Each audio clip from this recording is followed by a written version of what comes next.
How's it going, guys? Welcome back to another video. Do you guys remember when I made a video on the Shanling L2 cable? I actually said in that video that I was gonna get the AudioQuest Cinnamon cable.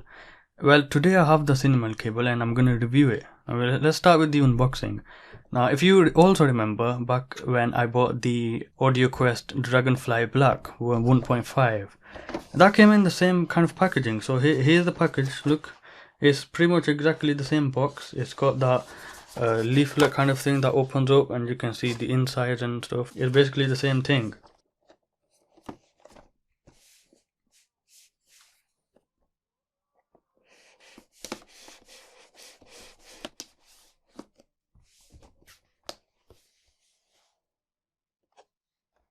So I've had the cable for almost a week now or something, and I've got a really good opinion on it. So let's start first with the specs. So you can get this cable for £75, and you can get it for £75 it's 1.5 meters long, or I think for 60 or £50 it's 0.5 meters long. And this is the highest quality AudioQuest cable that you're gonna get with the micro USB end. So there is no carbon in this series, the micro USB series, or the lineup I should say. Now you can also get the Pearl, which is I think about 25 quid, or the Forest, which is like 50 quid or something. And then there's the Cinnamon with this one, and this is the highest quality one, and this is 75 quid. So I got this one, and I obviously went on their website to check if there's a better version or something.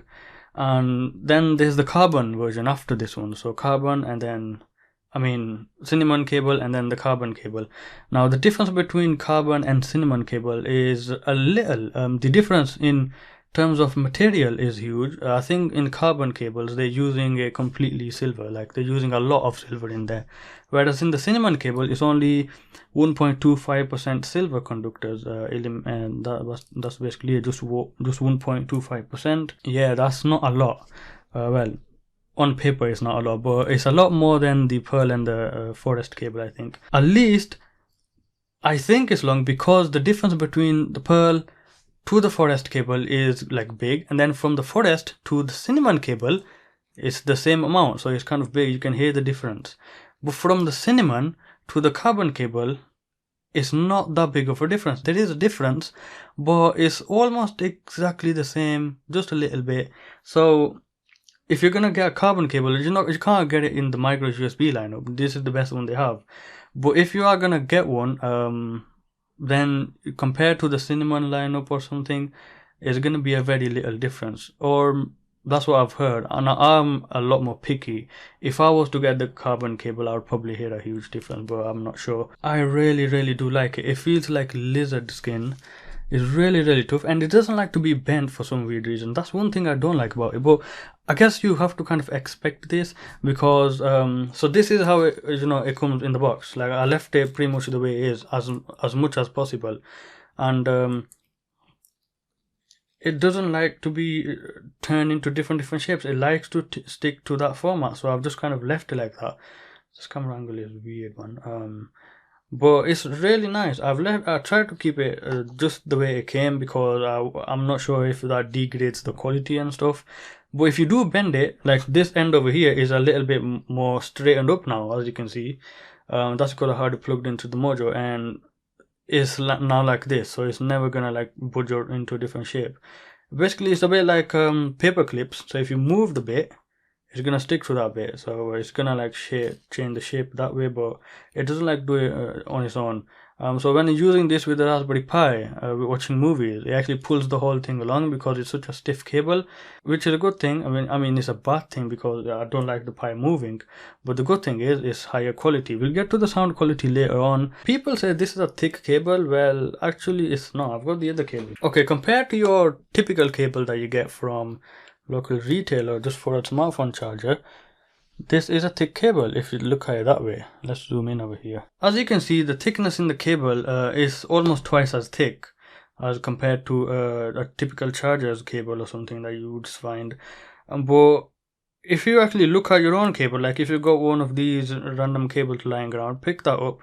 How much thicker is that? That is not as thick as I was expecting, Like I'm not saying that it's bad, I'm just saying that people say that this is a thick cable, but it's actually not thick in my opinion. I've seen much thicker cables that I wanted this to be a lot more thicker than it is. Well, it is a thick cable, I guess you can say, but I mean, I was expecting it to be at least twice as thick as it is, just to reassure me that, well, there's a quality in this cable. But there is. It's a really nice cable. I do like, just for how the cable feels in the hand, I said this cable is worth 75 quid just for the fun of it. It has gold plated connectors on both sides, so those are good for I forgot the heck what was it called, keeping the freaking noise away or something, rejecting random stuff from connectors like the air or something, I don't know. But yeah, gold connectors. Let's talk about the sound quality. Now this cable here, this random one, I talked about in the Shanling L2 cable review. Here's the L2 cable with the Mojo. Now this cable came with the FiiO Q1, just like I said in the review of the Shanling cable. Now this cable, it sounds really good, but compared to the Cinnamon cable, there's a huge jump. Not in the it sounds completely different or something, but everything is basically a lot more detailed and a lot more refined and stuff. There is less distortion. Now even with this cable, there is actually a lot of distortion in the higher frequencies. If you're listening to a 96 kilohertz file and 18 kilohertz frequencies get distorted, why do you think it's gonna sound like 96 kilohertz? It's not gonna, right? Now the reason, the shielding on the Cinnamon cable basically is there to reduce the noise and jitter, which is one thing, and the other thing is to keep the interference away from other things. Now the noise and jitter, it kind of keeps away from other devices around you, and I don't know, the air or something weird like that. The way that the radiation passes through this, but it doesn't keep the noise away from the laptop or whatever you're using this cable with. Now for that, you're going to need the AudioQuest Jitterbug, which I'll get in the future. I will see that probably next month, I'm not sure. So this cable, even the way I'm using it right now, is not in its maximum performance. So it still has to go a long way to get through the burning in process. But the way it is right now, I think I'm down with it. Now this cable has no distortion throughout the whole frequencies, and all of the frequencies are completely independent, as in one frequency doesn't affect the other, which I think kind of found with this cable. Well, after listening to this, yes, that's what it feels like. Because there's not a lot of noise and jitters introduced, there's a lot more soundstage, because that's what kind of makes soundstage bigger. Now this isn't a bad cable. I was expecting it to be a much more of a jump to the Cinnamon cable from this, but it wasn't as big as what I thought, but it definitely is there. Now I think it's gonna get much better after it does the breaking in process. But basically the higher frequencies are just so, everything is basically so smooth and it's a lot more natural. Everything has like a echoiness to it, like a airiness, and I think the best way to describe it is converting a PCM file to DSD. It's a lot more natural, and it's kind of the presence of the music is a lot better basically. Now with this cable, because of the shielding on the cable, it passes everything through, right? Nothing else kind of gets destroyed or messed around while it gets to the other side. Everything gets through. Well, the good thing is you can hear everything in the music. Yes, you can hear every little thing in the music. The bad thing is, if you have vinyl rips or if the noise has hiss, that's definitely going to come through. So with the other cable, I've been listening to some music, which most of my music is vinyl rip, because I like the sound quality of that, and it sounds like a clean signal with this cable.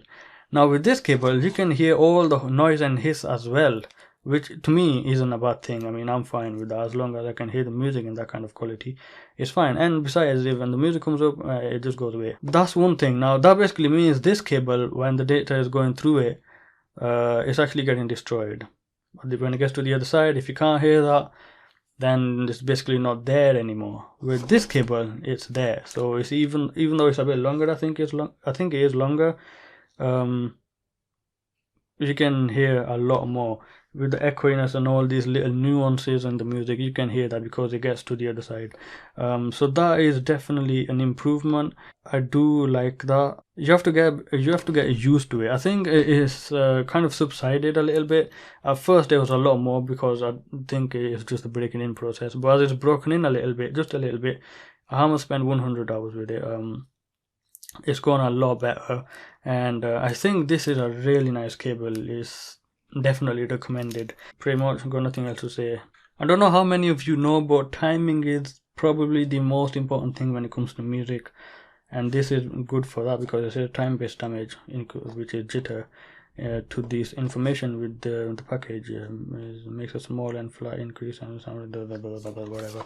Now on the front it says that low jitter and low distortion ensure clarity, warmth, maximum dynamics, and a wide open soundstage. Basically means there's less noise in the music, so it sounds better in every way. Yeah, that's what it does. I was actually a fan of bass but with this cable, and recently I've been listening to a lot of music with brighter soundstage, I mean brighter EQ, and I've actually gone into listening to the higher frequencies. I don't know what it is, I have a thing for them now, with the drum kit. Now this cable makes that even better because everything is so smooth, it's just amazing. I've yet to listen to all my music through this, but I mean I have too much in it, so I can't get through it. Anyways, I'll leave the video here. It's a very crap video, I know. People have made the videos and stuff talking about whatever. But I mean this cable is just amazing. It's really nice. I'm pretty sure there are higher quality cables out there, but they're probably gonna, at this point, you know, if you're gonna get a higher quality cable, then it's gonna cost you so much more. Like 250 bucks is not enough. From a 75 quid cable, you might want to jump up to a 2,000 or 3,000 pound cable. Then you will probably hear the difference. If not, then go to a 30,000 cable. That's gonna make a difference, I've heard. But not all cables are the same. Different brands at the same price might have a different quality and the way they sound. So I'm not gonna go there because that's way off my pay grade. But for now, let's stick with the Cinnamon cable.